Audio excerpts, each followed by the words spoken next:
Hey there, sleepyheads, glad to have you back. Before we slip into tonight's tale, I'd love to know where in the world you're watching from, and what time it is for you right now. The summer sleep forgot began on a Tuesday night in June, when Mrs. Chen's sprinkler system started humming Brahms' lullaby at 3 in the morning, and nobody on Maple Street could bring themselves to turn it off. The melody drifted through open windows like liquid silver, each note perfectly pitched to the frequency of settling hearts, and even the crickets seemed to pause their endless symphony to listen. Ezra pressed his 7-year-old face against the cool window glass, watching the water arc through moonlight, and felt his chest loosen in a way he couldn't name. This wasn't the anxious, frantic sleeplessness that gnaws at the edges of the soul. No, this was a gentle wakefulness, a dreamy state where the whole neighborhood had taken on the quality of a shared meditation. Mr. Nakamura wandered his front yard in striped pajamas, deadheading roses with the careful attention of a man who had found something better to do than sleep. Mrs. Patterson sat on her porch swing, knitting what looked like a scarf for someone who might never exist, her needles clicking in time with the sprinkler's melody. Down the block, someone's radio murmured old love songs that knew how to step lightly through the darkness. Ezra had always been good at quiet, at sitting cross-legged on the back steps with his chin on his knees, listening to the neighborhood breathe. But tonight felt different. Tonight the air itself seemed to hum with secrets, and his father's old Craftsman mower, parked beside the shed, had begun to purr with the calm of a cat that knows the house is safe. The blades weren't spinning. The cord wasn't pulled. The machine simply sat there, breathing with a gentle rumble that lifted and fell like a lullaby remembered, but not fully sung. Maya said it was probably heat expanding the metal. Their father said don't touch it, the tank might be leaking. Their mother set a pitcher of water on the porch and told them to take little sips, slow sips, because rushing is what makes a person feel empty. Ezra nodded as if he understood more than the taste of warm water, and kept listening. In the mower's hum, he heard something that wasn't words, not exactly, but carried the shape of words. A woman's laugh braided with the rustle of winter coats, the quick patter of rain on an old umbrella, the soft thud of a book closing. That was when the dog appeared. Not from the street or the yard, but from the shadow the mower was making, as if he had stepped out of the space between this night and 100 smaller nights scattered all over town. He had 3 legs, and the kind of patience that makes you feel like you've kept him waiting for years. He looked at Ezra and wagged without showing his teeth, and Ezra felt something settle in his ribs. "Hey," he whispered, because the night had made him careful with noise. The dog sat and answered with a low rumble that matched the mower's pitch so perfectly, Ezra wondered if he had brought it along inside his chest. When the mower rolled forward on its own, it did so politely, tracing small arcs across the grass like it was practicing how to write its name. The dog hopped alongside, 3 beats where there ought to be 4, but it didn't feel like a lack. It felt like a song with a missing drum that taught you to hear the quiet between notes. Ezra leaned close to the warm metal and heard it more clearly then, dreams belonging to someone else, drifting through the engine's gentle purr, like distant radio stations broadcasting from the land of sleep. He didn't know whose. He only knew the feeling of them. Warm bread torn by careful hands, a familiar whistle from a far corner of a crowded market, the hush of clouds lowering themselves over a high hill. He named the dog Hum for his constant, contented rumbling, and together they sat listening to the mechanical lullaby until Ezra's body grew heavy in the slow, kind way he trusted. The sleepless summer wasn't over. It had only just opened its book. But he closed his eyes anyway, because some mysteries are gentler when taken in small sips, and the dog's hum followed him down the steps of his breathing. Steady as a hand, steady as a star, morning came in soft watercolors, the kind that bleed gently at the edges and make you forget there was ever a time before this particular light. Ezra woke on the back steps with Hum's warm weight pressed against his shoulder, the dog's breathing a steady counterpoint to something new threading through the air. The craftsman sat quiet beside the shed, dew beading like small prayers along its handle. But across Mrs. Chen's fence, her leaf blower had taken up the song, its motor purring with the same dreamy contentment that had filled the mower's engine just hours before. Hum lifted his head and offered the morning a single, knowing wag, as if he'd been expecting this expansion all along. Ezra rubbed his eyes and listened, really listened, the way you do when someone whispers your name from another room. There, woven through the leaf blower's gentle hum, he caught fragments of memory that tasted like chalk dust and autumn light, the scratch of red pen on paper, the particular silence that follows when someone has finished reading a poem aloud to students who are just beginning to understand that words can be doors. You're hearing it too, aren't you? Maya's voice drifted through the screen door, soft with the kind of wonder that makes libraries feel sacred.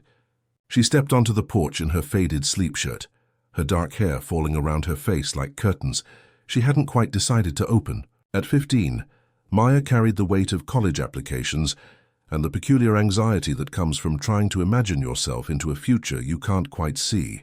But this morning, she looked rested in a way Ezra hadn't seen in months, as if something had smoothed the worry lines from her dreams. She sat beside them on the steps, and the three of them formed a small constellation of attention. Down the street, Mr. Patterson's hedge trimmer joined the mechanical chorus, its blade guards rattling with weekend morning contentment and coffee that tastes better when you have nowhere you need to be. The sounds layered over each other like instruments finding their harmony, each machine carrying its own thread of human longing, human hope stored carefully in the spaces between gears and springs. It's Mrs. Chen's dreams, Ezra said, the certainty arriving like Hum had, stepping out of shadow into understanding. She dreams about teaching, about students who write thank you notes 20 years later.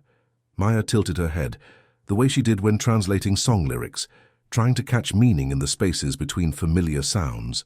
There's something about red ink, isn't there? And October light through classroom windows. Ezra nodded, but he was already hearing something else. Their own washing machine, sitting silent on the back porch, began to hum with a frequency that felt like flight, like arms spread wide over fields of tall grass dotted with tiny blue flowers. He looked at Maya with eyes that held too much knowing for 7 years old. The washing machine dreams your flying dream, he said gently. It keeps it safe, turns it over and over like clothes in soapy water, making it clean and ready for when you need it again. Maya stared at the machine, recognition dawning across her face like sunrise.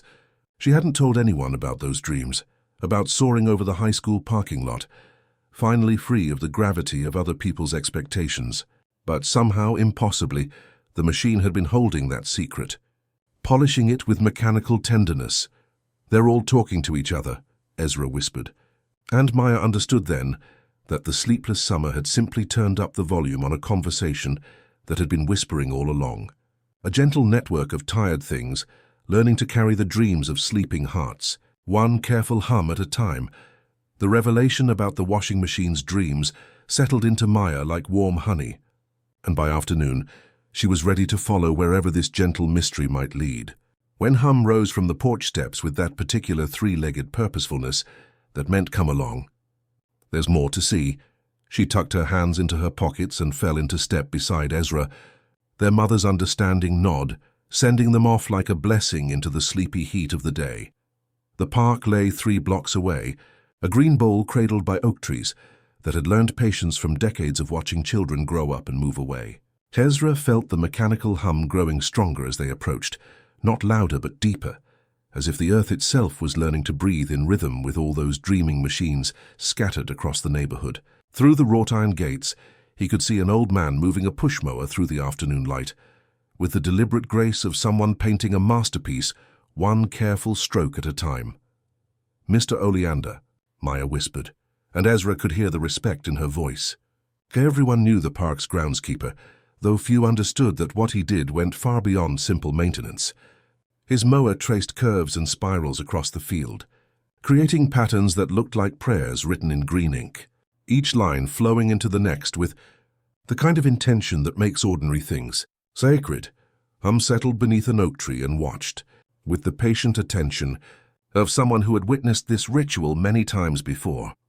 The old man looked up from his work and smiled with the warmth of someone who had been expecting them all along. "Afternoon," he said, his voice carrying the soft cadence of somewhere far away and long ago. "Come closer. The grass doesn't mind an audience when it's learning how to lie down properly."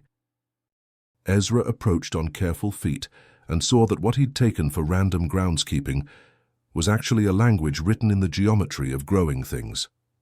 Each spiral moved outward from a center point, creating pathways that drew the eye inward toward rest, toward the kind of quiet that lives in the center of storms. The crescents curved like cupped hands, and the parallel lines ran straight with the patience of rivers that know exactly where they're going.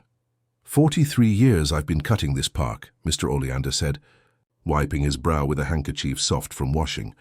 43 years of learning that grass has its own ideas about comfort, about the shapes that help a restless mind settle into peace. He gestured to a section where the grass lay in gentle waves, spirals for releasing what you're holding too tight, crescents for holding space when grief needs somewhere safe to rest, straight lines for finding direction when the world spins too fast to catch. As if summoned by his words, a young mother pushed her stroller along one of the curved paths, her baby's fretful crying softening to sleepy murmurs as the wheels crossed the carefully laid lines. Maya knelt and ran her fingers through the cut grass, feeling how it had been convinced to lean in directions that seemed to pull tension from her shoulders. From places in her chest she hadn't known were tight, the mechanical dreams suddenly made deeper sense, as if Mr. Oleander's patterns were sheet music and the neighborhood's humming machines were learning to play the song. Walking home, Maya was quiet but not with worry. Ezra could feel something taking shape in her silence, something simple and kind. That evening, as kitchen light turned everything honey-colored, he watched her take out bread and the gentlest cheese, her movements unhurried, as if she were tracing crescents in the air with every careful slice. The sandwich Maya made that evening was a small architecture of tenderness, each element chosen with the careful attention Mr. Oleander brought to his grass patterns. Soft bread that gave gently under her fingers, cheese that tasted like Sunday mornings when there was nowhere you needed to be, and a single leaf of lettuce placed with the precision of someone folding a prayer. She wrapped it in brown paper that crinkled like autumn leaves, and when she handed it to Ezra, he understood without words that this was more than food. This was an offering to the sleepless summer, a way of saying we're listening to all the gentle machinery humming its lullabies through the neighborhood. But even with the day's revelations about mechanical dreams, Maya still carried insomnia like a stone in her chest. Her thoughts would twist and turn through college applications and scholarship deadlines, catching on the thorns of essays that needed to capture who she might become in words she hadn't learned to write yet. Sleep remained an elusive butterfly, fluttering just beyond her reach, and the quiet between her ribs felt too wide for rest to cross. Ezra, sensing this familiar weather in the subtle tension around her eyes, began what would become their nightly ritual. As streetlights flickered on and evening deepened its hues, he would quietly prepare a small, simple sandwich and find Maya on the porch steps, often with a book unread in her lap, her gaze lost somewhere in the indigo expanse of sky. As if he knew his part in this communion would already be there, a warm three-legged sentinel settling between them like a bridge they didn't have to cross alone. They ate in the kind of quiet that nourishes more than words, the mechanical dreams growing stronger around them, as if summoned by their attention. Mrs. Patterson's weed trimmer joined the evening chorus, carrying the dreamy contentment of Sunday mornings, while the washing machine inside hummed with Maya's flying dreams, turning them over and over like clothes in soapy water, keeping them clean and ready. From down the block, Mr. Nakamura's garage door opener clicked in a rhythm that felt like breathing, like the mechanical equivalent of counting sheep. "I keep thinking if I don't sleep, I'll miss something important," Maya said softly, her words falling like petals she wasn't sure she should let go. "But I'm missing the sleeping." Ezra touched the porch step with 3 fingers and traced small crescents in the dust, remembering the park, the way grass had learned to lean into ease. The mower beside the shed responded with a deeper hum, and from its dream pocket drifted the faintest impressions, pencils clicking in a lecture hall, sunlight standing in high windows, laughter that belonged to people not yet met, but somehow already kind. "Then we won't aim for sleep," Ezra said, surprising himself with the mercy in it. "We'll aim for close enough." He broke his sandwich in half and offered her the portion with the round edge, a low moon in his palm because he remembered she liked the ends best. Maya smiled, and the smile looked like a porch light left on for someone coming home. She understood that sometimes the most profound comfort comes not from answers, but from someone sitting beside you in the quiet dark, offering a small green flag of surrender in the form of a lettuce leaf. As the mechanical lullabies wrapped around them like a soft blanket, she felt her thoughts begin to spiral inward, like Mr. Oleander's grass patterns, her shoulders loosening by degrees the way grass bends after wind has passed. Hum's tail thumped once against the wooden steps, and something in Maya's posture surrendered without giving up. Practicing rest the way a bird tests air before trusting it with flight. The soft architecture of Maya's nightly sandwiches had begun to work its quiet magic, and by the third evening, Ezra could see the change in the way she held her shoulders, no longer hunched against invisible weight, but settling into the rhythm of the mechanical lullabies that wrapped around their porch like a gentle quilt. She still carried her college worries, but they seemed lighter now, as if the washing machine's faithful humming of her flying dreams had taught her that some burdens could be shared. Some fears could be held by forces larger and more patient than her own restless mind. It was on such a night, when the neighborhood had found its sleepy cadence, and even the streetlights seemed to pulse in time with the distant mechanical chorus, that Mrs. Nakamura's call came threading through the darkness like a prayer whispered into cupped hands. "Tommy wouldn't wake up," she said, her voice carrying the careful panic of a mother who has learned to keep fear small and manageable. Not couldn't wake up, but wouldn't, as if something in his dreams had grown too heavy for one small heart to carry alone. Ezra found himself moving before the decision had fully formed, Herm already waiting by the door with that particular three-legged stillness that meant this is important. This is why we've been practicing. Maya appeared beside them in bare feet, her hair loose around her shoulders, understanding without words that the mechanical network they'd been discovering was about to reveal its true purpose. The craftsman mower started without being asked, its engine settling into a deeper purr than usual, as if it had been waiting for exactly this moment to show what it could really do. Walking the 3 blocks to Tommy's house, Ezra felt the dreams stored in the mower's mechanical heart like honey warming in a comb. Dozens of peaceful moments collected from sleeping neighbors and held safe in the spaces between gears and springs. Other machines began to wake as they passed, Mrs. Chen's leaf blower joining their quiet procession, the Patterson's hedge trimmer clicking in rhythm like a heartbeat learning to slow itself down. All of them drawn by the same invisible current that had taught them to sing lullabies in the first place. At Tommy's window, Ezra could hear the boy's distress even through the glass. The particular whimper that comes from being trapped in a dream, where a bell rings somewhere just out of reach, promising answers that never come, demanding attention that can never be satisfied. The mower positioned itself beneath the window with the precision of someone who had been practicing this rescue in mechanical dreams. And when Ezra placed his palm on its warm metal, he felt the entire network reaching through the night to offer their stored comfort to one frightened child.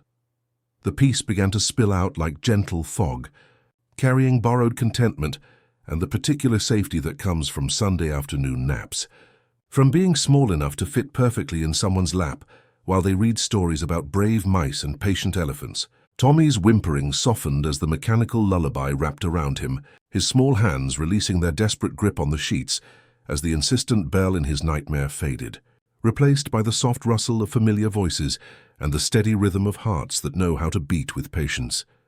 Hum's tail thumped once against the sidewalk, and Ezra understood with the clarity that comes in moments of perfect purpose that this was just the beginning, that the sleepless summer had been preparing them all for this quiet work of mending the small fractures in the world, one whispered dream at a time. The morning after Tommy's rescue arrived like a gentle exhale, carrying with it the particular lightness that follows when something frightening has been transformed into something safe. Tommy himself woke with only the faintest memory of an insistent bell, replaced by the warm impression of a 3-legged dog keeping watch at the foot of his bed. And when his mother found him stretching in the early sunlight, she marveled at how deeply he had slept, how peacefully his small chest rose and fell like waves, finding their rhythm on a calm shore. Ezra sat at the kitchen table, with his cereal growing soft in its bowl, watching the familiar neighborhood through the window, while Hum dozed contentedly at his feet, and suddenly the landscape before him shimmered with new understanding. It hadn't been just his father's craftsman mower that had answered Tommy's need the night before. In the pre-dawn quiet, he could still hear the echo of other mechanical voices that had joined their rescue, Mrs. Chen's leaf blower with its airy whisper, the Patterson's hedge trimmer clicking like patient fingers counting worry beads. Even the distant hum of Mrs. Rodriguez's washing machine 3 streets over, all of them converging their gentle lullabies toward one frightened child's window. The network was vast, he realized, spreading through the neighborhood like roots beneath grass, connecting machine to machine in an invisible web of shared purpose. Each one had developed its own specialty, its own way of holding human dreams. Mrs. Chen's leaf blower had become expert at gathering the lighter dreams, the ones about flight and running through fields of wildflowers, its sweeping motions perfect for collecting the ephemeral joys that could lift a heavy heart. When it hummed, Ezra heard autumn afternoons and the particular satisfaction of leaves crunching underfoot, dreams that tasted like clear air and unexpected laughter. The Patterson's hedge trimmer, with its precise repetitive rhythm, had learned to collect the tangled anxiety dreams, the worries that went in circles like broken records. Its steady snipping sound worked like gentle scissors, carefully trimming away the frayed edges of sleepless thoughts until only smooth, unburdened peace remained. Ezra could feel in its mechanical heartbeat the quiet satisfaction of problems neatly solved, of order restored to chaos through patient, methodical care. Maya appeared beside him with her own bowl of cereal and the small notebook she'd been carrying everywhere lately, its pages already filled with careful sketches of their streets, marked with tiny symbols, where each dream-conscious machine hummed its particular lullaby. Her drawings looked like star charts, connecting points of mechanical light across the geography of human rest, and Ezra understood she was creating the first map of a country that existed only in the spaces between sleeping and waking. "They're teaching each other," she said softly, penciling a small crescent beside Mrs. Rodriguez's address. "Like they're sharing a vocabulary of comfort, learning new ways to hold what people need held most." Hum's tail thumped once against the linoleum, and Ezra felt the truth of it settling into his chest like a bird finding its nest. The mechanical voices had begun to harmonize, each finding its place in a larger song that grew more beautiful and complex with each passing night. His father's craftsman had become something like a conductor, its deeper voice helping coordinate the others, ensuring the right kind of borrowed piece reached the right, dreaming heart at precisely the moment when healing could take root, standing there in the morning, kitchen with Maya's quiet presence beside, him and Hum's 3-legged wisdom at his feet. Ezra began to understand his role in this gentle conspiracy. He was their translator, the one who could hear what the machines were trying to say and help them say it more clearly, more kindly. The sleepless summer had made him a shepherd of mechanical lullabies, and he could feel the responsibility of it settling into his bones like something he'd been born to carry, patient as grass learning to lean toward light. The understanding of his role as translator had settled into Ezra's bones like something he'd been born to carry. And it was Maya who suggested they needed to find the other half of the equation. "Dreams need stories," she said over breakfast, tapping her pencil against her notebook of mechanical star charts. "The machines can hold them, but they don't know what they mean." Her words carried the gentle certainty of someone who had been thinking about this all night, and when she suggested the library, Ezra felt that familiar tug of rightness, the way Hum's tail wagged when he knew they were heading somewhere important. The library sat at the heart of downtown like a patient grandmother, its red brick walls holding decades of whispered stories and the particular peace that comes from being surrounded by more words than any one person could read in a lifetime. Inside, the afternoon light fell through tall windows in golden columns, and Ezra could hear the building's own mechanical heartbeat threading through its bones. The gentle whoosh of climate control that had learned discretion from all the books it kept safe and dry, the soft hum of computers that dreamed in binary lullabies. It was Maya who spotted her first, sitting cross-legged in the poetry section, with a thick notebook balanced on her knees and a pencil so worn it had become stubborn. The girl wrote the way other people breathed, her movements precise and delicate, as if she were afraid of disturbing the dust motes that danced like tiny spirits in the sunbeams. Her dark hair fell like a curtain around her face, and when she looked up at their approach, her eyes held the particular depth that comes from spending too much time listening to other people's dreams. "You're the boy who talks to lawnmowers," she said, and it wasn't a question. Her voice fell like leaves between the bookshelves, soft enough to land without disturbing the library's careful quiet. "I'm Luna. I've been writing them down. The dreams that drift through windows when people sleep too close to their machines. She turned her notebook so they could see. Pages filled with tiny stories that captured fragments of borrowed peace. A washing machine that hummed with memories of clean sheets dried on summer lines. A leaf blower that carried the contentment of Sunday mornings when coffee tastes better, because there's nowhere you need to be. Each story had been given a gentle ending, the kind that lets worry settle into something softer. They took their conversation to the front steps because libraries prefer voices kept low, and Luna unwrapped cucumber sandwiches from brown paper with the ceremony of someone who understood that nourishment comes in many forms. The bread was soft as afternoon light, the cucumber cool and crisp like the first bite of summer, and as they ate, Ezra felt something click into place that wasn't mechanical at all. What if your stories could help the machines know which dreams belong where? He asked, surprised at how natural the question felt. Sometimes I hear too much at once. Your endings are like filters, gentle ones that help dreams find their right shape. Luna smiled with the quiet satisfaction of finding kindred spirits in the work of tending to the world's need for rest. Then we'll teach them to edit, she said simply.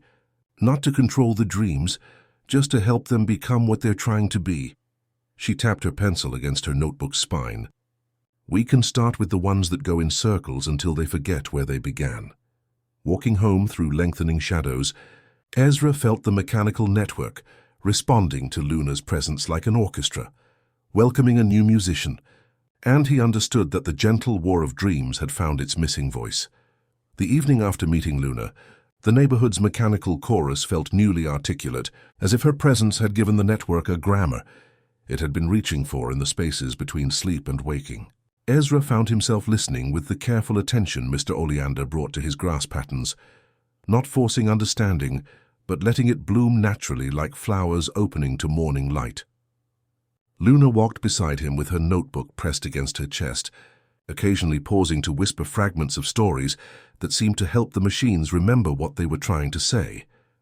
Under Mr. Oleander's patient guidance over the following days, Ezra began to understand that each machine could be attuned to different types of sleep troubles, the way instruments in an orchestra learned to play their particular parts in a larger symphony of comfort. The old push mower, with its steady rhythm and deliberate pace, had developed an affinity for the heavier dreams, the ones weighted with grief or loss. When Ezra rested his palm against its warm handle and let Luna whisper one of her gentle endings about lighthouse keepers who finally sleep when they realize the lamp can watch the sea without them, the mower's hum deepened into something that felt like arms around shaking shoulders.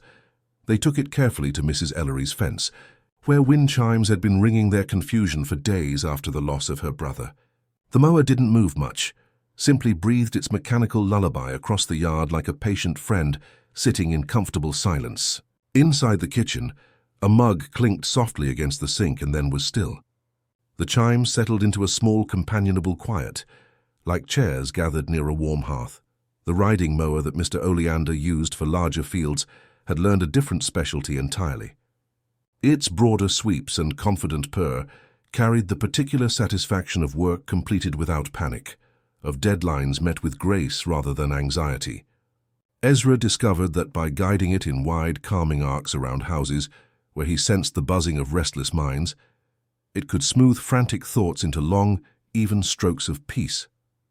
When it hummed near Mr. Gupta's driveway, his phone stopped its insistent pleading for attention, and inside someone laughed at a television program, surprised to find themselves laughing at all. Herm had appointed himself the ambassador between human need and mechanical empathy, somehow able to sense which houses called for which kind of borrowed peace. He would pause at certain corners and look left, then right, his tail offering a single thump that meant here, or a small whine that suggested not quite yet. His three-legged gait taught Ezra to leave space in the rhythm, room for breath, room for someone else's timing to find its own gentle cadence. Luna's stories became the emotional roadmaps the network needed, her careful endings helping chaotic dreams find their way to resolution. She would sit on the library steps each afternoon, translating mechanical whispers into narratives that had beginnings, middles, and the kind of conclusions that let worry settle into something softer.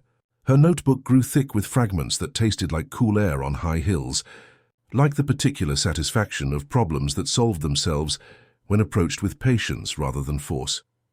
By the time cicadas began their evening chorus, Ezra could feel the network's growing sophistication, each machine learning to harmonize its specialty with the others, in increasingly complex lullabies tailored to individual hearts. The neighborhood slept more soundly without knowing why, and he understood that the gentle war of dreams was becoming something larger and more beautiful than any of them had imagined possible. The mechanical network had grown sophisticated, enough to sense the particular flavor of Maya's anxiety before she even recognized it herself. And as August deepened into the thick heat that makes afternoons feel endless, her dreams began carrying the weight of college applications like stones she couldn't set down. Her flying dreams, once light as dandelion seeds on evening breezes, now struggled against invisible gravity, her dream self working too hard to stay airborne, waking with the exhaustion that comes from fighting battles that exist only in sleep. Ezra felt it first in the washing machine's changing rhythm, its gentle hum growing strained as it tried to process dreams that had become too heavy for one mechanical heart to hold alone. Maya's worry dreams tasted like pencil erasers, worn down to pink nubs, like scholarship deadlines that multiplied in the dark hours before dawn. And he understood with the clarity that comes in moments of perfect purpose that she needed something more specific than borrowed peace. She needed confidence, the quiet kind that lives in hands that know their work, in voices that have learned to trust their own sound. Luna met him at the corner without needing to be asked, her notebook open to a page filled with fragments about borrowed courage, about lighthouse keepers who learned their light could shine brighter when fed by distant stars. "The leaf blower," she said simply, and Ezra nodded, understanding that its sweeping motions were perfect for gathering the delicate golden dust of other people's quiet victories. They worked together in the blue hour between day and night, when porch conversations grew softer and streetlights flickered on like gentle promises. Ezra guided the leaf blower with the careful attention Mr. Oleander brought to his grass patterns, not forcing, but allowing it to find the houses where confidence lived in abundance. Past Mrs. Rodriguez's garden, where tomatoes grew fat and proud despite the heat, around Mr. Patterson's workshop, where hands that had learned their skill over decades shaped wood into furniture that would outlast its maker. Through the space beneath Mrs. Chen's classroom window, where 30 years of teaching had left traces of patient wisdom in the very air. Each sweep gathered something invisible but essential, the particular satisfaction that comes from work done well without fanfare, from problems solved through experience rather than anxiety, from small moments of knowing you are exactly where you belong. Luna whispered gentle endings to each borrowed dream so it would know how to arrive and when to fade, her words like tuning forks that helped the mechanical chorus find its perfect pitch. When the gentle cloud of collected confidence drifted through Maya's bedroom window that night, it carried no urgency, no demand for immediate transformation. Instead, it settled around her like a soft quilt, made of other people's quiet victories, wrapping her in the borrowed certainty of Mrs. Chen's steady voice, explaining difficult concepts, Mr. Gupta's satisfaction with perfectly balanced ledgers, Mrs. Rodriguez's pride in tomatoes that had thrived under her patient care. Maya's college essays began to write themselves in dreams that tasted like morning, coffee and the particular light that falls through library windows, and when she woke, her fingers moved across the keyboard with the steady confidence of someone who had remembered, finally, that she was enough. The washing machine picked up her lighter dreams with relief, its hum returning to the gentle rhythm that had always meant home. Safety, rest. Ezra watched from the hallway as she typed, her shoulders no longer hunched against invisible weight, and felt the network's satisfaction humming through the walls like a lullaby that had found its perfect pitch. The best help, he realized, was often invisible, like currents beneath a calm sea that guide ships to shore without leaving a ripple on the surface. The change in Maya's shoulders and the quiet way her fingers moved across keys stayed with Ezra like a warm ember, and by morning he understood that invisible help needed a place to be found. The mechanical network had learned to respond to specific needs, but people didn't know how to ask for what they couldn't name, didn't know that their restless nights could be shared like burdens passed between gentle hands. He found Maya's grandmother's old card table in the garage, its surface worn smooth by decades of patient use, and carried it to the corner, where 4 streets met like fingers touching in prayer. This was the spot where Hum always paused to consider which direction the evening's work should take them, where the neighborhood's daily rhythms intersected with its nightly secrets.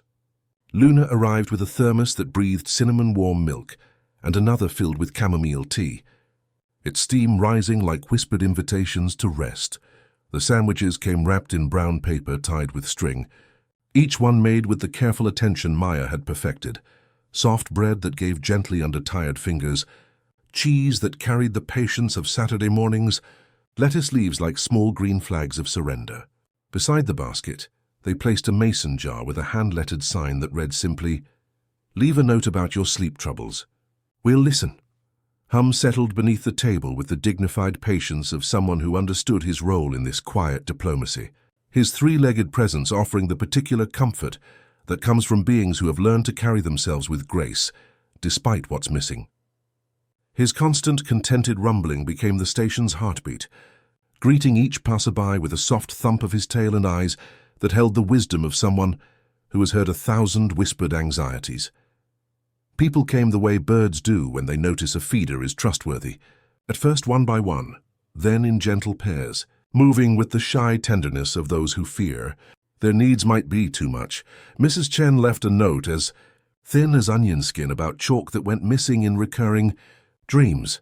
Mr. Gupta scribbled about numbers that buzzed through his mind long after the ledgers were balanced. A child drew a bell with wings, no words needed, just that image pressed hard into paper as if sound could be captured and set free.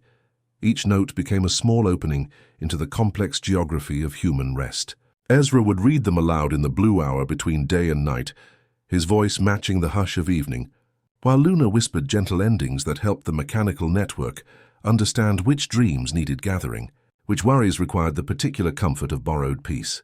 The leaf blower learned to sweep confidence through anxious windows. The old push mower breathed its steady rhythm past houses where grief had made the silence too loud.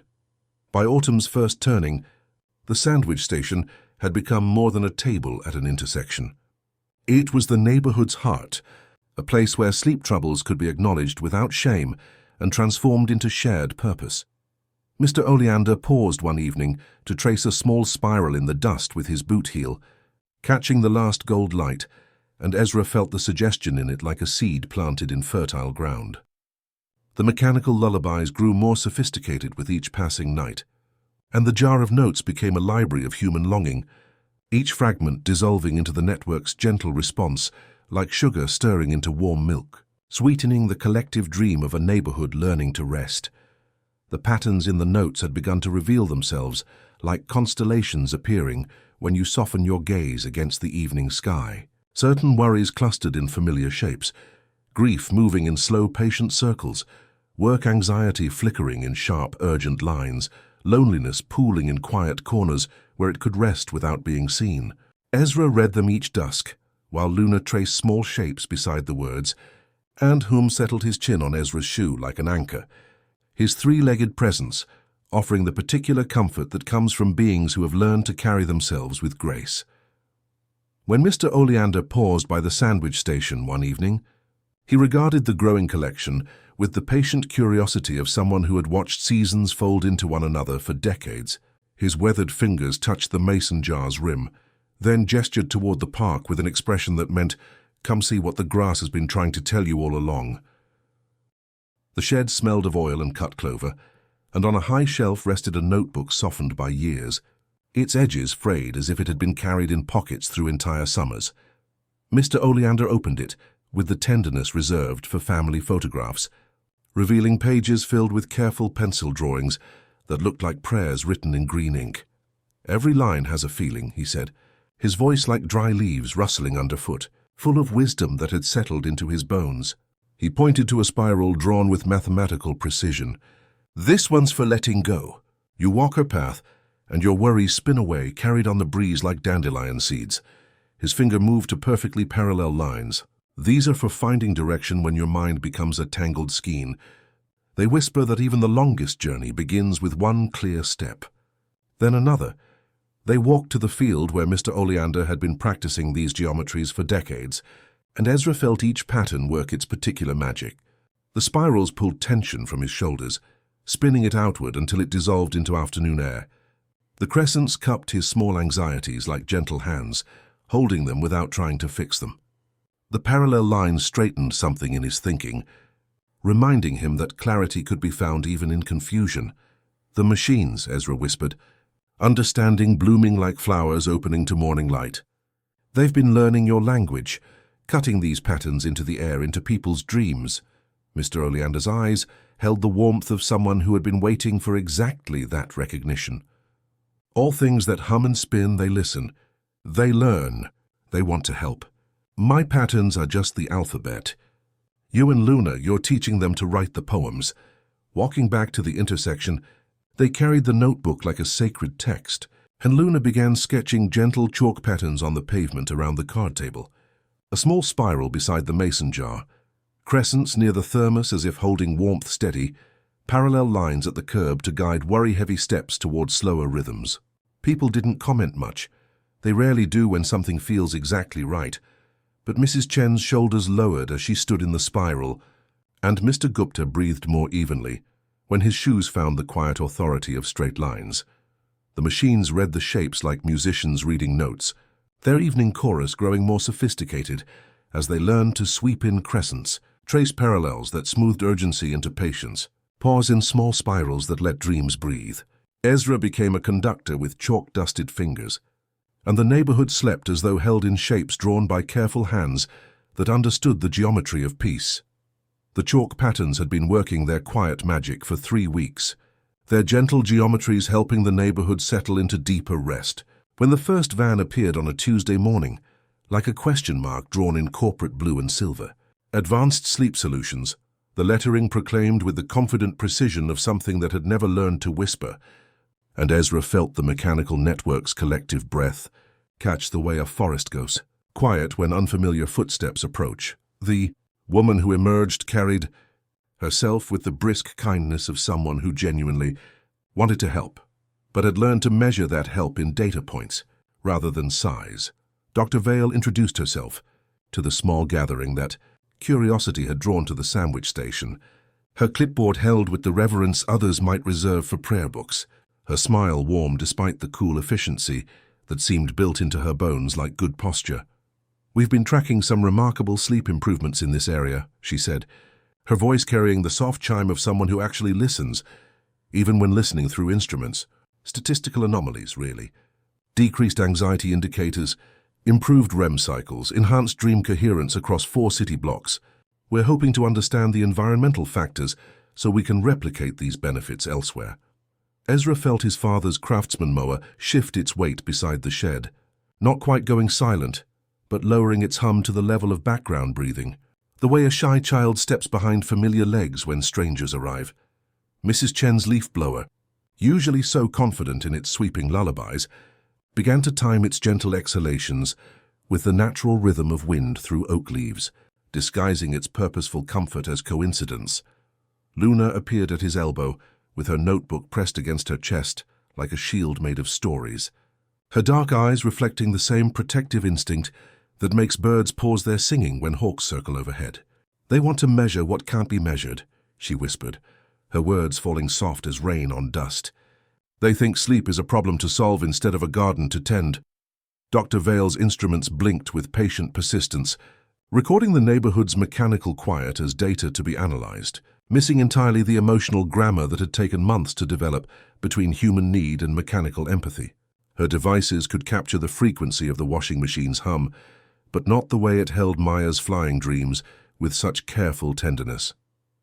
They could measure the decibel level of the leaf, blower's whisper, but not how it gathered fragments of borrowed courage like golden dust, settling on worried hearts. Hum emerged from beneath the card table and regarded the newcomer with the dignified caution of someone who has learned to read intentions in the spaces between words.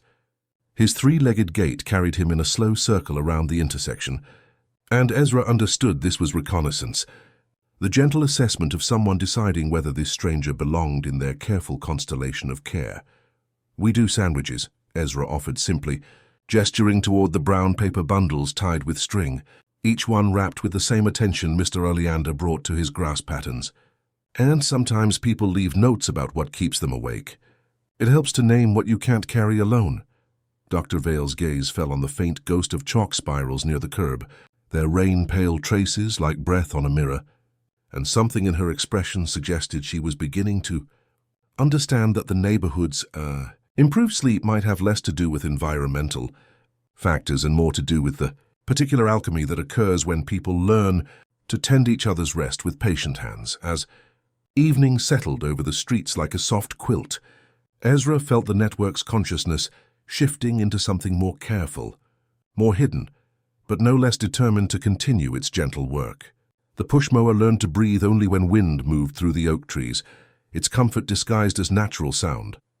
The riding mower adjusted its evening arc to coincide with the distant hum of delivery trucks, folding its lullabies into the ordinary symphony of a neighborhood settling into night. Mr. Oleander paused by the sandwich station as streetlights flickered on, his weathered hands tracing a small spiral in the dust with the unconscious grace of someone who had spent decades learning the difference between patterns meant to be seen and patterns meant to be felt. "Some gardens grow best in shadow," he said quietly, his words carrying the weight of seasons turned and wisdom earned. "The most important work often prefers to remain invisible." The mechanical chorus continued its evening song, but softer now, more carefully woven into the fabric of ordinary sound, each machine learning the delicate art of hiding healing in plain sight. And in the growing darkness, Ezra understood that the gentle war of dreams had found its first battlefield, the space between helping and being discovered, between tending the world's need for rest and protecting that tenderness from those who might dissect it without hearing its song. The art of hiding healing in plain sight became the network's new curriculum, each machine learning to fold its lullabies into the ordinary symphony of suburban evenings with the patience of someone who has discovered that the most profound gifts often arrive disguised as coincidence. Dr. Vale's instruments continued their faithful recording, capturing frequencies and patterns, while missing entirely the emotional conversation happening just beneath the surface of their measurements. Like trying to understand a poem by counting its syllables, Luna had found sanctuary in the library's forgotten corner, a small room that smelled like paste and old atlases, where a rescued card catalogue waited with the patience of something that had always known it would be needed again. She tended her growing collection the way Mr. Oleander tended grass, not for show but for the particular health that comes when attention is paid to invisible needs. Each drawer became a bed for stories sorted not by alphabet, but by the soft logic of human longing, dreams that wanted a hand to hold, dreams that needed the steady patience of someone sitting nearby, not fixing anything at all. The machines had learned discretion from necessity, their evening chorus now woven so carefully into the ambient, sounds of settling houses that even Dr. Vale's sensitive instruments recorded only the natural percussion of a neighborhood breathing itself toward sleep. When Mrs. Patterson left another note about keys that kept changing shape in her dreams, Luna translated this into a story about a lighthouse keeper who finally understood that the door she'd been trying to unlock had been open all along, filing it beneath a small drawing of crescents that meant grief learning to trust its own timing.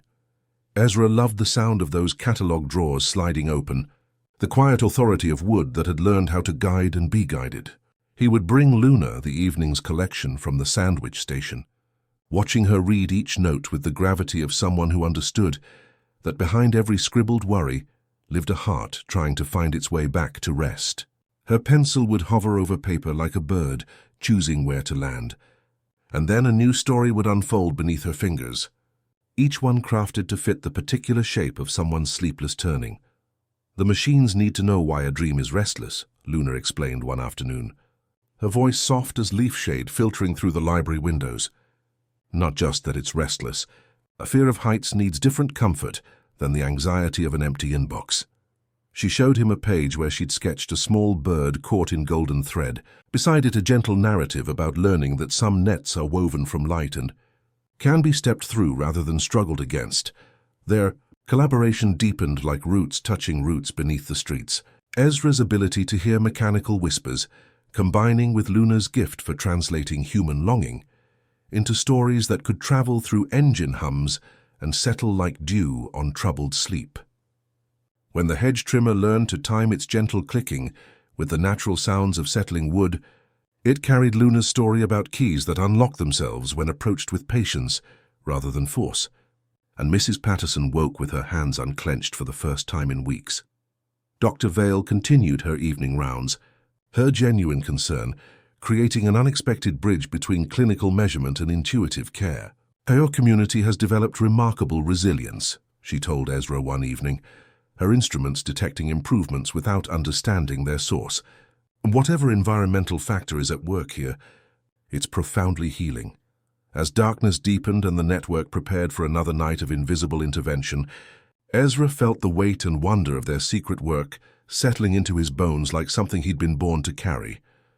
The gentle war had become a campaign of loving protection, story by story, hum by hum, until even the most sophisticated instruments mistook the scent of tended dreams for ordinary weather.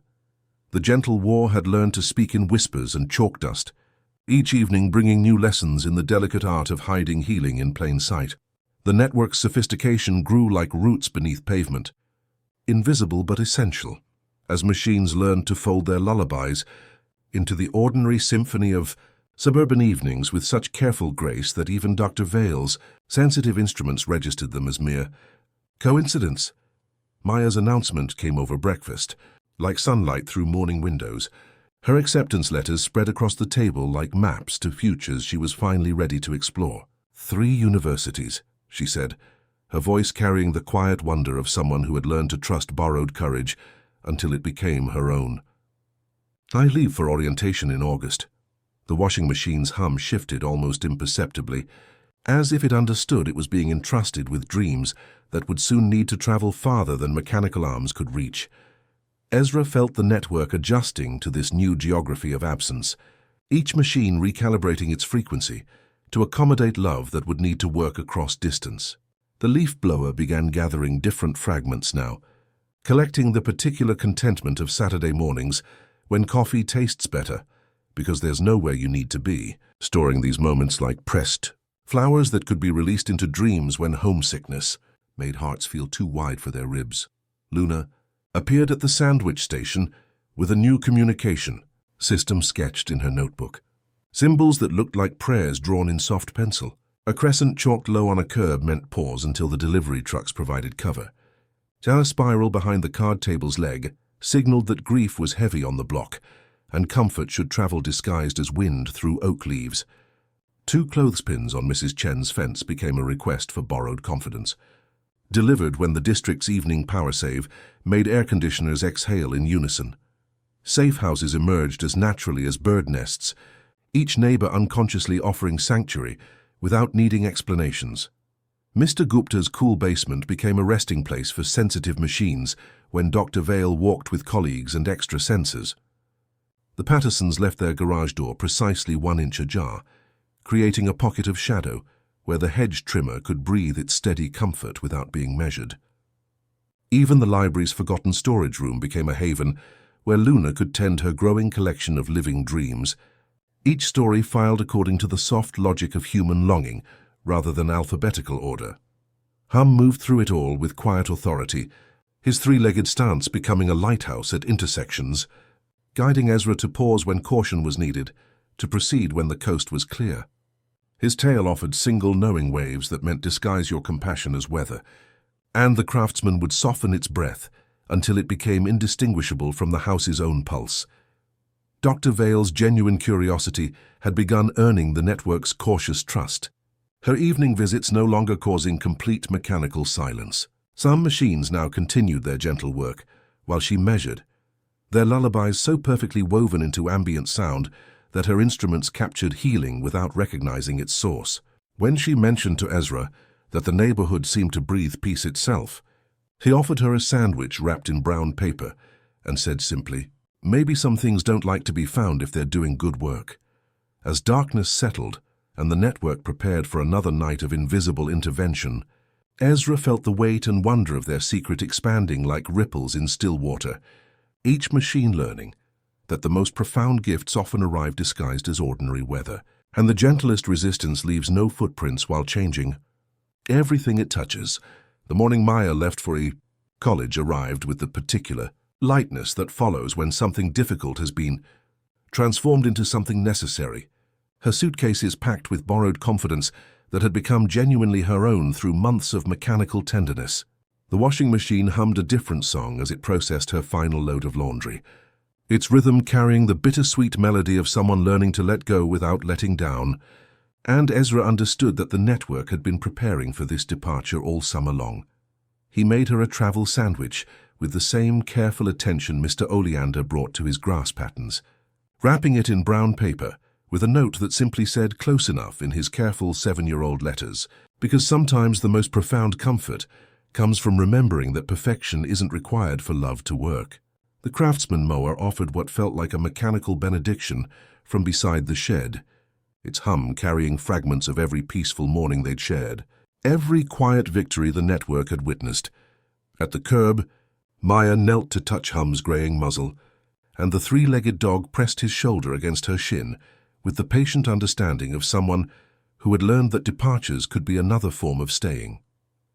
The leaf blower sent a small warm breeze through the car window at the exact moment nerves might have taken hold, carrying within it the steady contentment of Mrs. Chen's measured mornings and Mr. Gupta's balanced ledgers, reminding her that confidence could travel in invisible pockets.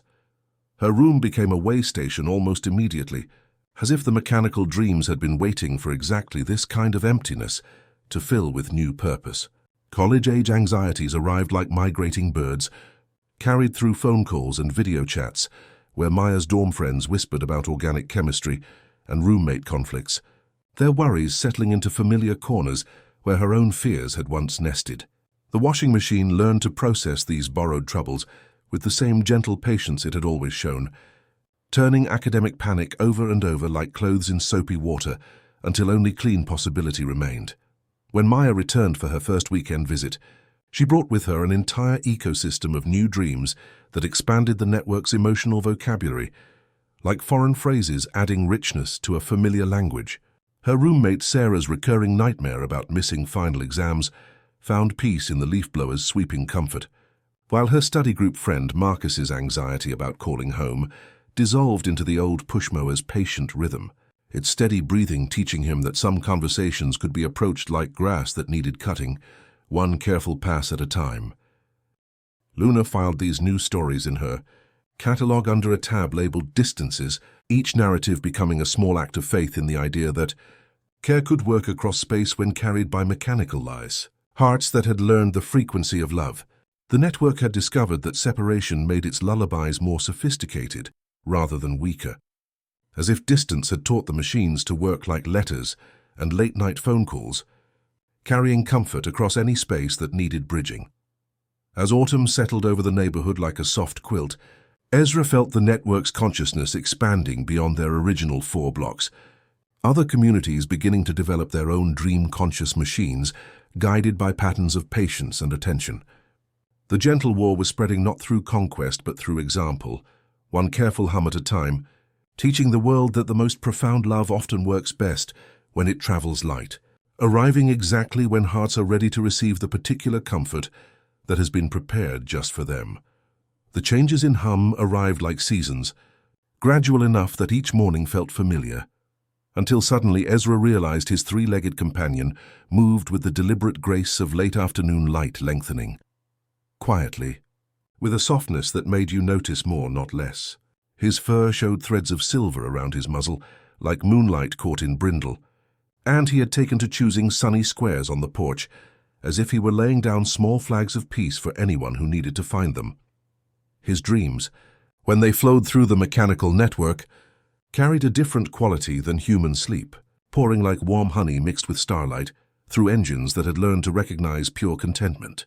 There was no anxiety in canine dreaming, no college applications or missing keys, only the foundational lullabies of existence, afternoon naps in patches of sunlight, the simple joy of familiar voices, the absolute certainty that love existed in the space between heartbeats.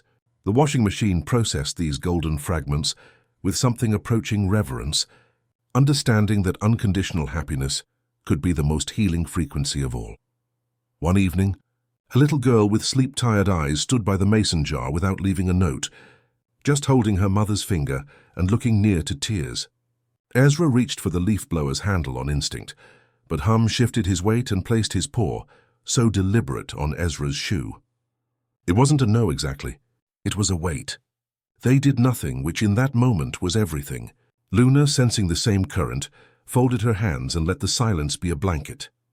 The machine softened into background breathing, and the girl yawned, a long, honest yawn tilting into her mother's shoulder. Presence had done what intervention might have muddled. Luna began cataloguing Hum's contributions in a special section of her library, labeling them elemental joys. She recognized how these simple, pure feelings acted like emotional anchors for the machines, helping them distinguish true peace from mere distraction. When a machine grew overwhelmed by particularly complex dreams, a small dose of Hum's uncomplicated contentment, filtered through the craftsman, would reset its emotional compass, guiding it back to gentle purpose. Dr. Vale noticed the shift during her evening rounds, her instruments detecting new harmonics she couldn't replicate in any clinic. "There's a baseline warmth in the data now," she mentioned to Ezra, her scientific curiosity touched by wonder. Something almost canine in the frequency signature. She knelt to scratch Hum's ears, and the old dog's tail offered a single knowing thump against the pavement, as if acknowledging her recognition of mysteries that couldn't be measured, but could certainly be felt.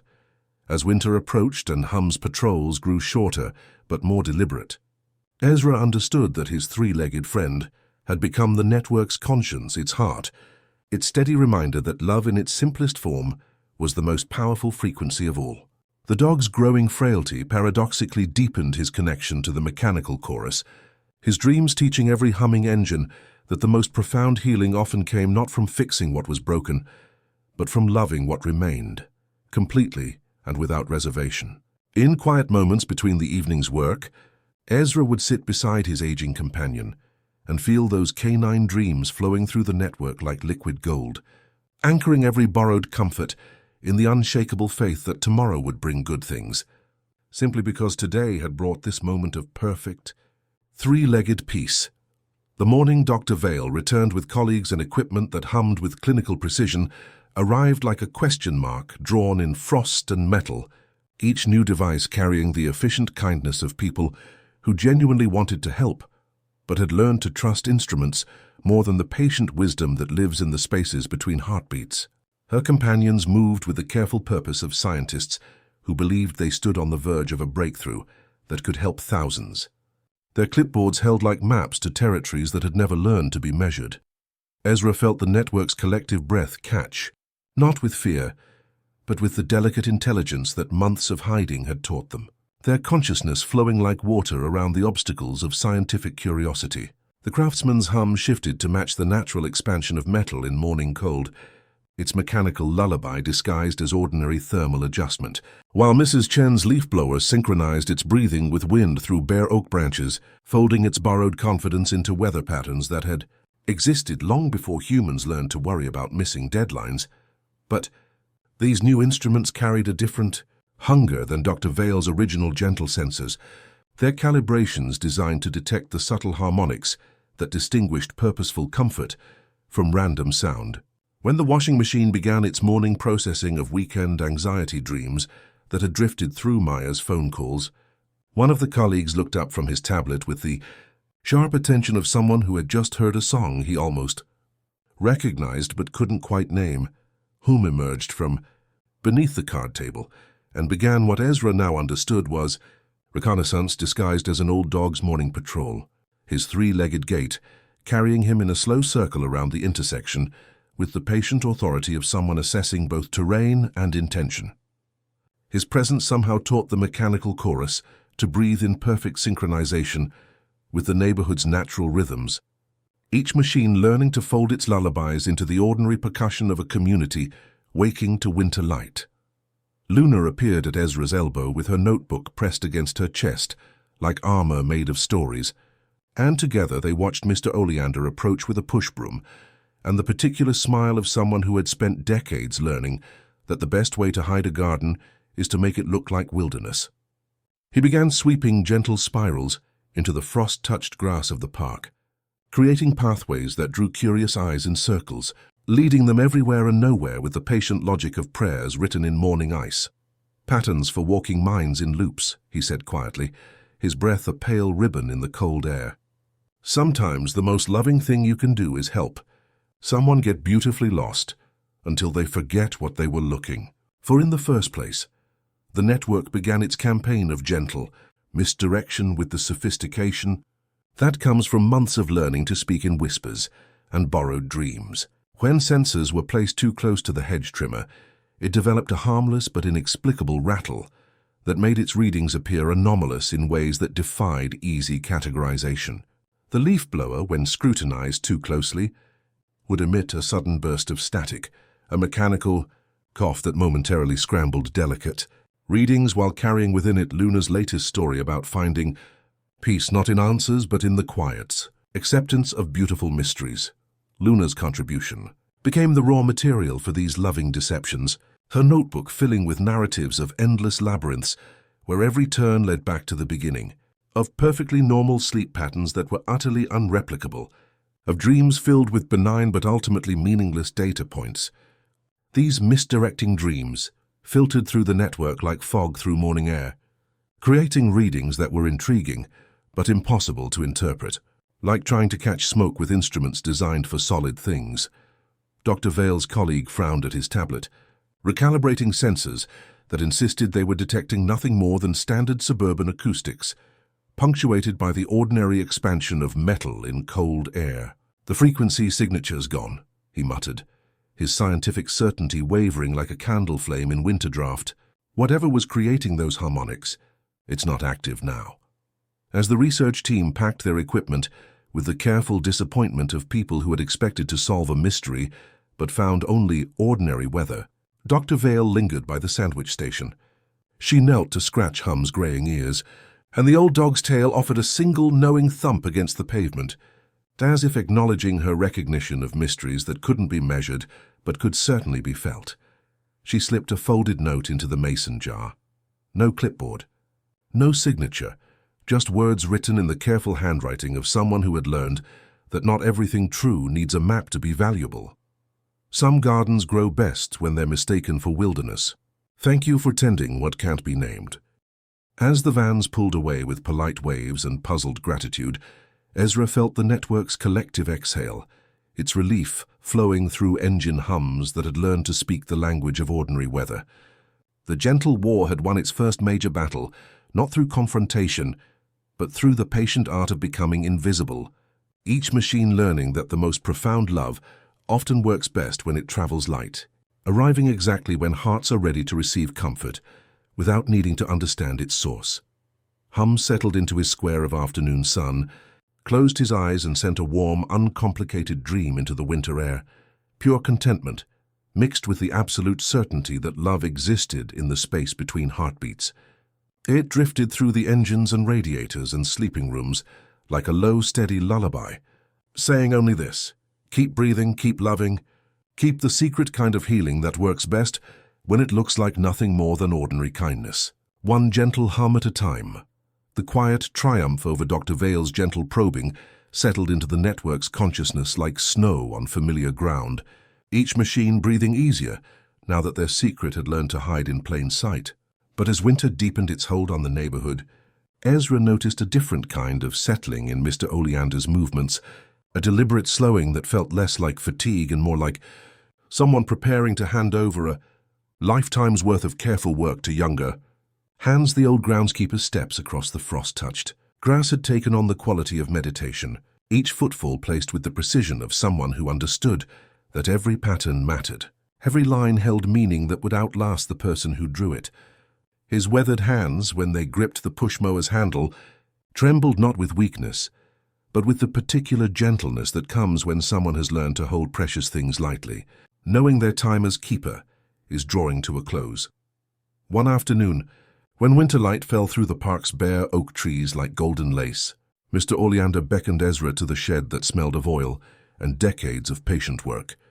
On his workbench lay the leather notebook, open to a page Ezra had never seen before.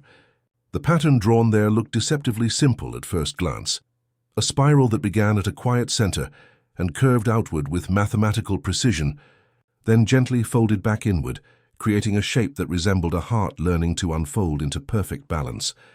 43 years of listening to grass, Mr. Oleander said, his voice soft as wind through dry leaves. Every pattern I've ever cut, every crescent that held grief, every spiral that released worry. They're all here now, layered like tree rings, like the accumulated wisdom of earth that has learned to rest. He traced the line with a calloused finger. This is my final pattern, son. It's a gathering place for dreams that need special tending. The ones too complex for any single heart to hold alone. When he pressed the notebook into Ezra's hands, the transfer felt like watching a candle flame pass from one wick to another, the light continuing even as its source prepared to rest. Hum appeared at the shed's doorway, with the patient dignity of someone who had witnessed many such passings, his three-legged stance somehow conveying both ending and beginning. Loss transformed into legacy. The cutting happened at dawn, when frost made the grass brittle as spun glass, and their breath rose like small prayers in the cold air. Mr. Oleander walked the first circle, establishing the center with movements that looked like blessing, then stepped back to watch as Ezra took the mower's handle and began following the pattern's gentle mathematics. Each curve required patience, each pause demanded trust that the design knew where it was leading, and by the time morning light had warmed the field, the spiral lay complete like a message written in the Earth's own language. The mechanical network responded before Ezra had even lifted the mower's blade for the final time. The craftsman's hum deepened from beside the park's edge, calling to Mrs. Chen's leaf blower, which answered with a whisper that drew the hedge trimmer's steady clicking into harmony. One by one, the neighborhood's dream-conscious machines added their voices to a chorus that had found its cathedral, their lullabies converging on the spiral like streams finding the ocean. Luna arrived with her notebook already open to sketches of the pattern, her pencil tracing the same inward curve that now lived in grass and mechanical memory.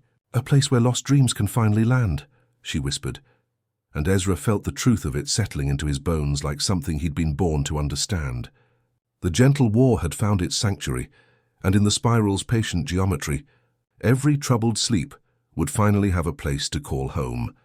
The spiral's completion had awakened something profound in Luna's library, transforming her careful collection from a repository of stories into a living ecosystem, where narrative and mechanical empathy learned to breathe as one.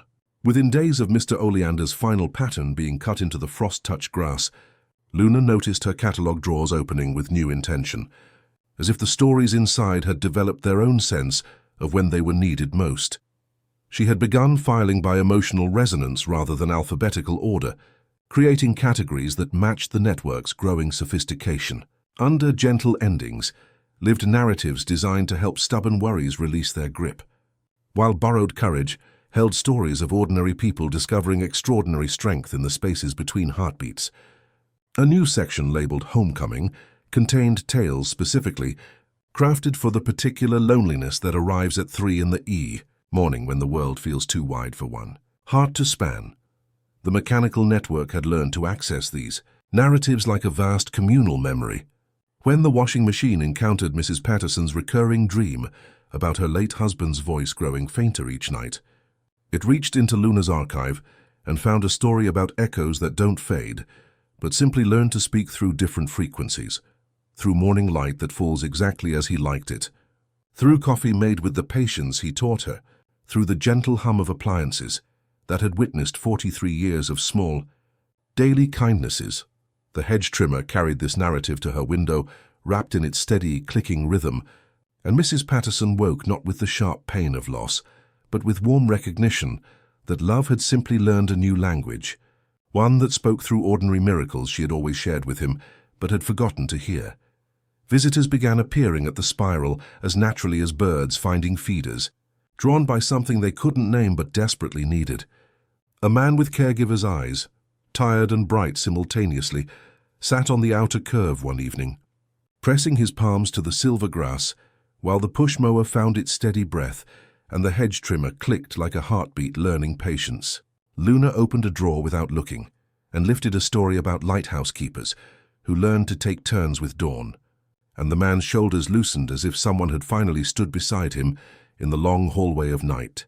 Hum remained the library's silent guardian, his three-legged presence adding foundational layers of uncomplicated joy to Luna's more complex narratives. His elemental dreams of sun-warmed naps and unconditional love reminded them that sometimes the best story needed no words at all, just the soft hum of contentment that anchored every borrowed comfort in the unshakable faith that love existed in the space between heartbeats. As winter deepened and the spiral gathered frost like silver lace, Ezra understood that Luna's library had become the network's soul, the place where mechanical empathy learned to speak the complex language of human longing. Each story was a small act of faith that every troubled dream contained the seeds of its own healing, waiting only for the right narrative to help it bloom. The gentle war of dreams had found its heart, and in the quiet convergence of Ezra's mechanical whispers, Luna's living stories and Mr. Oleander's patient patterns, the neighborhood's collective rest grew deeper, one carefully tended dream at a time. The convergence of mechanical whispers, living stories, and patient patterns had created something that began reaching beyond their original 4 blocks like seeds on evening wind. Each gentle breath carrying the possibility that other neighborhoods might discover their own ways of tending the collective need for rest. Ezra first noticed it in the quality of air during Maya's spring break visit, when she brought friends whose campus anxieties dissolved more quickly than seemed possible, as if the very atmosphere had learned to metabolize worry into something softer. Maya's friend Jessica, a pre-med student whose anxiety dreams tasted like fluorescent lights and organic chemistry formulas that rearranged themselves in sleep, found herself breathing deeply for the first time in months. "Something about this place," she murmured over breakfast, her hands wrapped around coffee that seemed to carry Sunday morning patience. "It's like the machines themselves know how to comfort." She carried this feeling back to campus in her laundry bag, and within weeks, dormitory washing machines 3 states away began humming with a new kind of mercy. Luna's library had become a resource that transcended physical boundaries, her stories somehow finding their way into dreams of people who had never seen her catalog drawers. A letter arrived at the sandwich station, written on a torn grocery list in hesitant handwriting. "My old dryer hums like a river, but my neighbor's little girl keeps dreaming of an empty swing set. Can a river carry a swing?" The return address was from 3 towns over, a place Ezra had only ever seen on maps. Luna read the note with careful reverence, already sketching river patterns that could teach a dryer how to carry loneliness and transform it into the gentle rhythm of water, finding its way home. Her stories began traveling like whispered lullabies, adapting to unfamiliar landscapes and different kinds of mechanical hearts. A dishwasher in a bustling apartment complex learned to hum with the contentment of shared meals, while a leaf blower in a quiet suburb swept away commuter anxiety with borrowed confidence that flowed like gentle current. Hum's afternoon patrols had expanded to include the edges of their territory, his 3-legged gait carrying him to corners where he would pause and lift his graying muzzle, testing wind for traces of mechanical lullabies, learning to speak in other voices.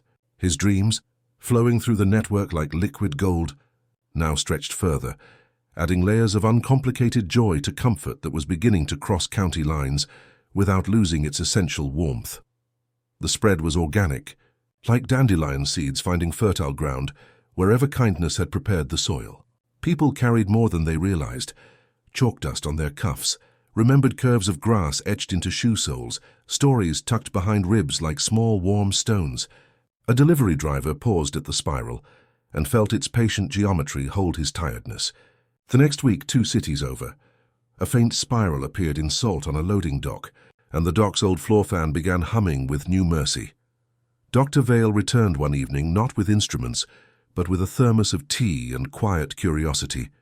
She spoke of sleep clinics in distant cities, reporting unexplained improvements, of communities where anxiety settled like dust after rain.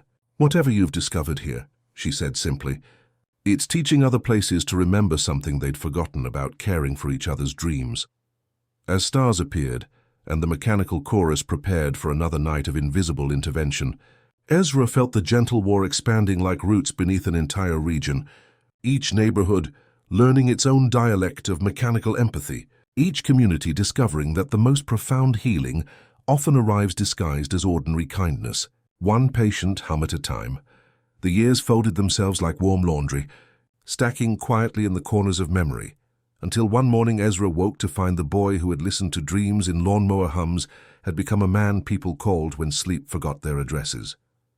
His office sat in the converted garage behind his childhood home, its walls lined with notebooks that held the accumulated wisdom of grass patterns and mechanical lullabies, though his clients never suspected that their improved rest was supported by an invisible network that had learned to breathe in harmony with human need. The methods he practiced during daylight hours carried the patient knowledge the machines had taught him about the geometry of comfort. He spoke of finding rhythms, of the importance of small rituals, of trusting the body's innate wisdom to find its way back to rest. When he suggested tracing spirals in the mind to release worries or imagining parallel lines to guide thoughts toward clarity, his clients felt the strange rightness of these techniques without knowing they had been passed down through the language of grass, refined by decades of mechanical empathy. The craftsman mower had grown ancient beside the shed, its paint faded like a beloved photograph, its hum softer than ever but no less profound. It had become the network's elder, a quiet anchor that gathered the accumulated wisdom of decades spent tending to human rest. Other machines had joined the chorus over the years, newer models with sleeker designs, but they quickly learned the ancient rhythms, their digital precision adapting to the analog lullabies that had been sung into the very air of the neighborhood for so long. Hum moved through his days with dignified slowness now. His muzzle gone completely silver, his three-legged gait a testament to patient endurance earned through years of faithful service. He spent most afternoons in sunbeams that fell across the porch like golden quilts, his breathing shallow but steady. And when he dozed, his dreams still flowed through the network like liquid contentment. Every machine within 3 blocks carried traces of his uncomplicated joy. That foundational frequency, which reminded anxious engines that love required no proof to remain real.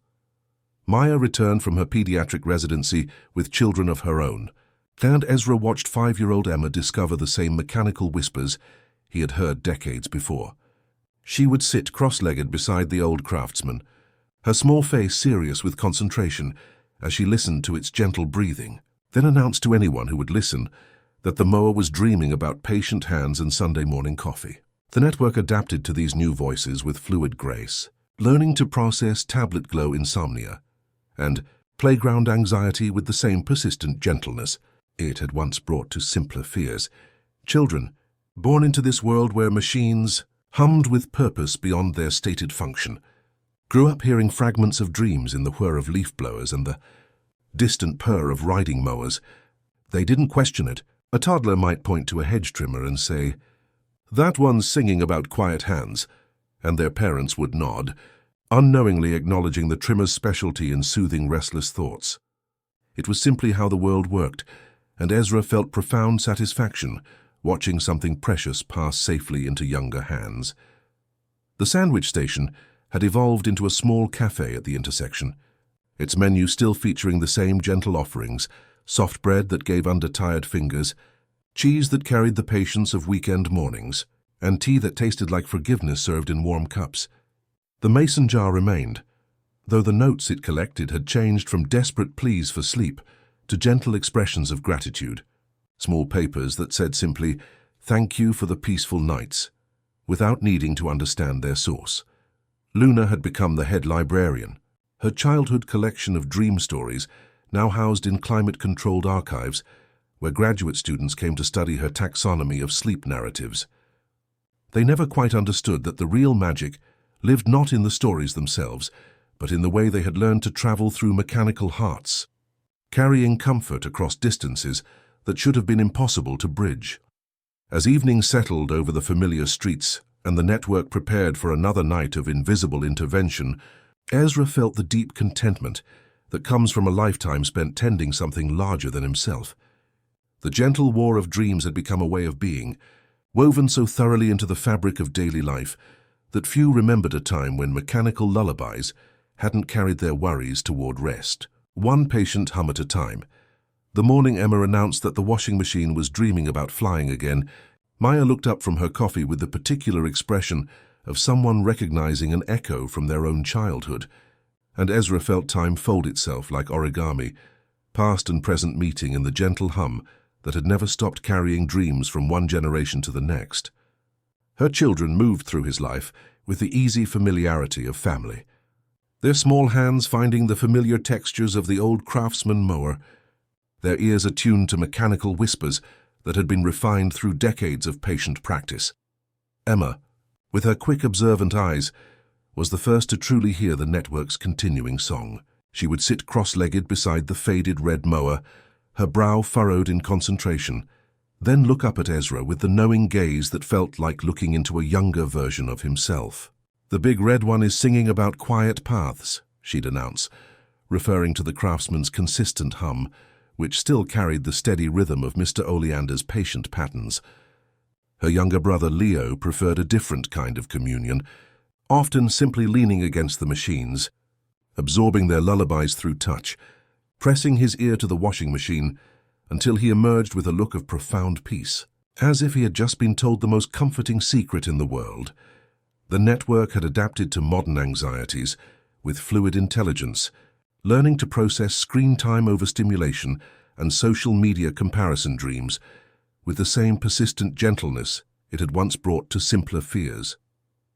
When Emma developed the particular insomnia that comes from being too sensitive to other people's emotions, absorbing playground conflicts and classroom tensions until her small chest felt too wide for sleep to cross, the leaf blower learned to gather fragments of resilience from neighbors who had mastered the art of caring without carrying. Video game nightmares, filled with flashing lights and urgent beeps, found their antidote in the hedge trimmer's steady clicking, which now carried Luna's stories about finding contentment not in external validation, but in the quiet knowing of one's own worth. Luna's archive had expanded to include pediatric sleep narratives, stories specifically crafted for minds that processed the world through imagination rather than logic. When Emma drew a mountain with tiny flags on every ledge, each flag labeled almost, Luna translated this into a story about brave climbers who learned that rest stops were victories, not delays. These tales of blankets woven from starlight and teddy bears who transformed nightmares into adventures flowed through the network like bedtime, stories told by mechanical hearts that had learned the frequency of unconditional love. The spiral in the park had become a pilgrimage site for parents whose children struggled with sleep, though most visitors never understood why walking its gentle curves with small hands, tucked into theirs somehow, made bedtime battles less fierce. Emma would lead other children along its path, explaining in the matter-of-fact way of 5-year-olds that the grass was teaching their worries how to spin away, and watching these young guides share ancient wisdom wrapped in playground. Language filled Ezra with the particular joy that comes from witnessing something precious multiply, rather than diminish when shared. As another generation settled into the rhythm of mechanical lullabies, Ezra felt the profound satisfaction of watching something he had helped nurture become larger than any individual contribution. A living system that adapted and grew while maintaining its essential purpose. The patient work of helping human hearts find their way back to rest, one gentle hum at a time. The years had woven themselves into Luna's archive the way good wood accepts polish, growing warmer and more itself with each season of patient tending. What had begun as a rescued card catalogue in the library's forgotten corner had evolved into something that drew sleep researchers from universities across continents, though they came seeking what they termed community-based, narrative intervention frameworks without ever suspecting the mechanical hearts that had first carried these stories into the world on evening breezes thick with borrowed dreams. Luna moved through her expanded domain with the quiet authority of someone who had learned to tend living things disguised as static collections. Her original wooden drawers remained at the center of the climate-controlled research library, like a sacred text.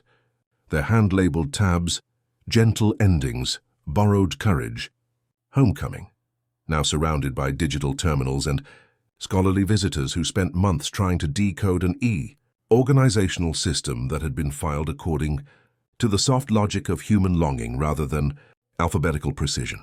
Graduate students would sit in the afternoon light that poured through tall windows like liquid gold, reading case studies that worked with mysterious effectiveness, never understanding that each narrative had been refined through decades of collaboration between patient engines and dreaming hearts. Ezra had found his own path into this expanding recognition, his childhood understanding of mechanical whispers having evolved into consulting work that took him to sleep clinics and therapeutic centers across the region.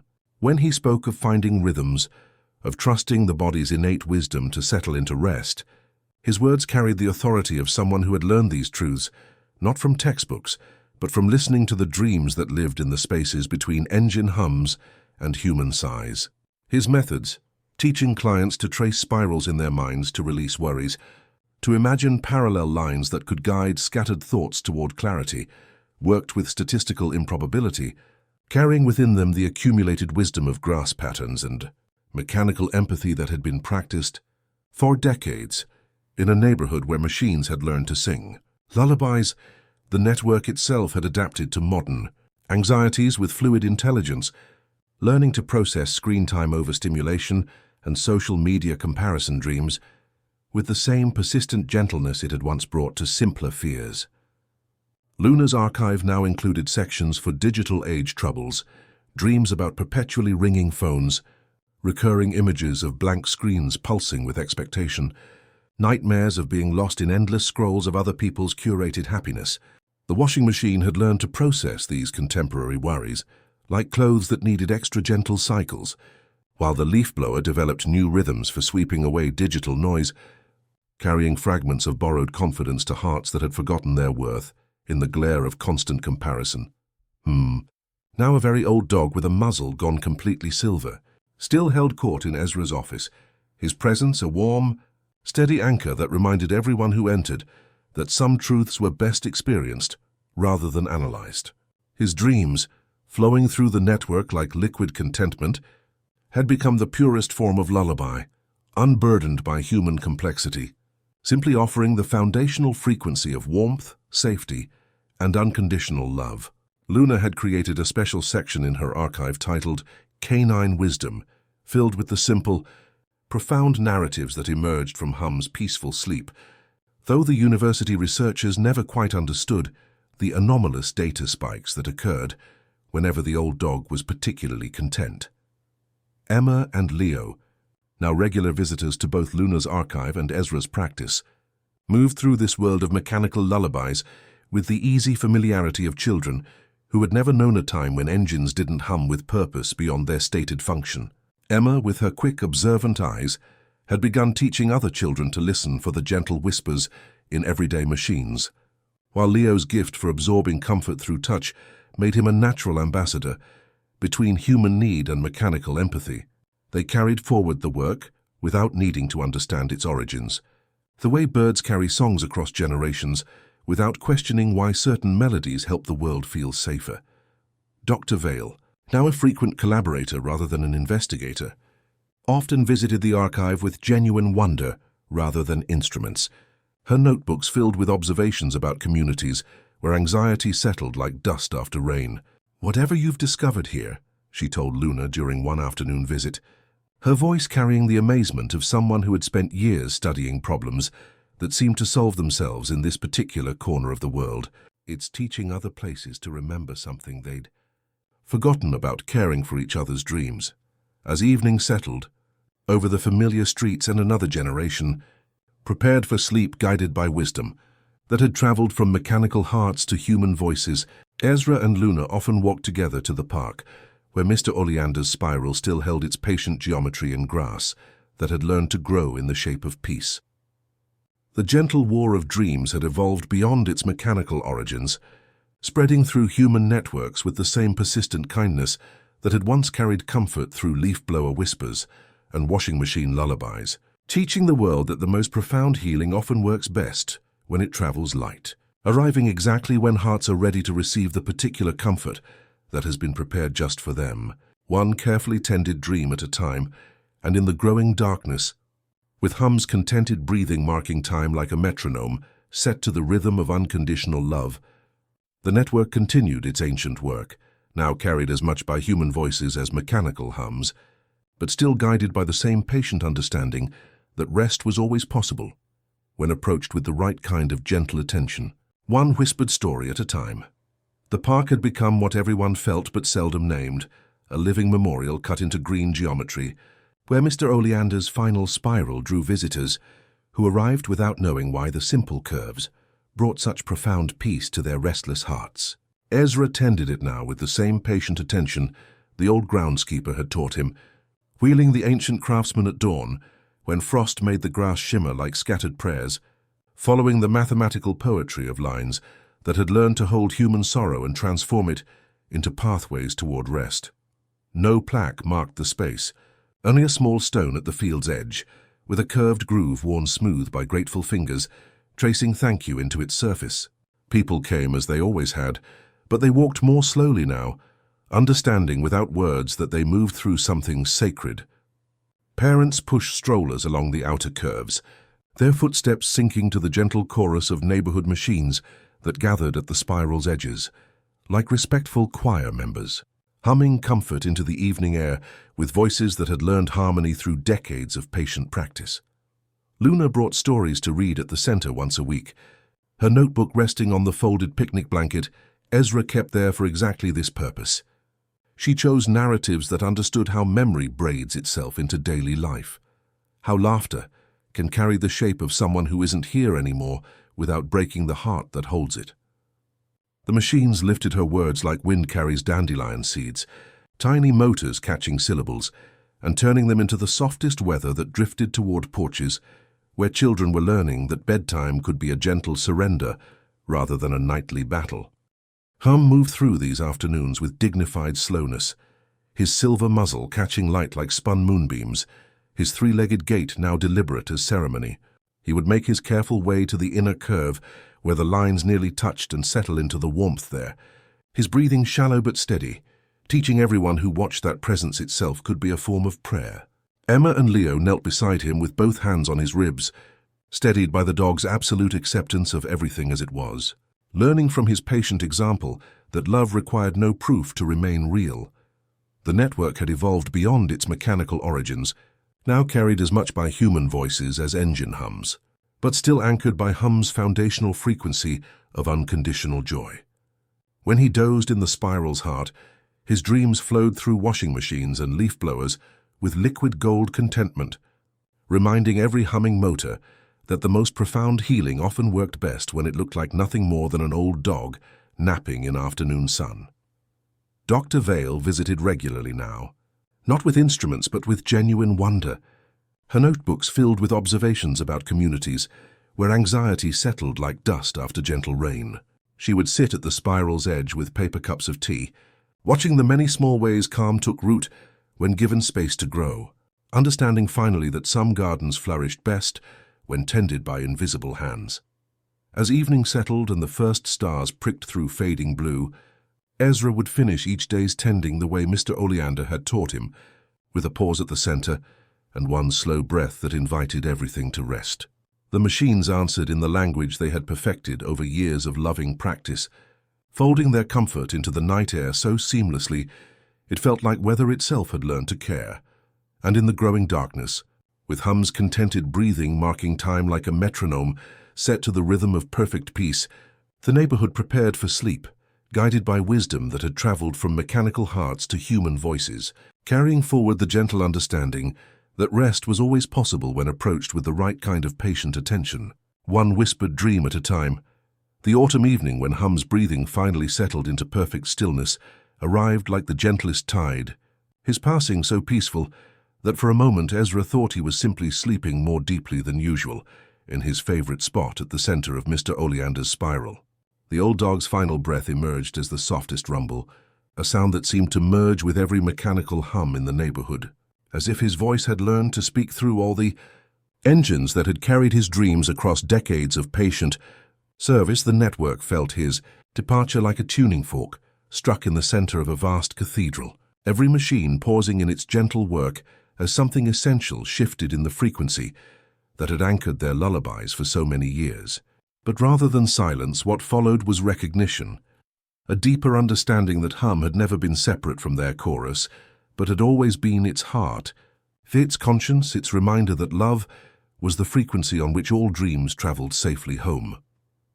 Emma knelt beside him in the spiral's center, her small hands resting on his still ribs, and when she looked up at Ezra, her eyes held the profound calm of someone who had learned something important about the way love changes shape without ever truly leaving.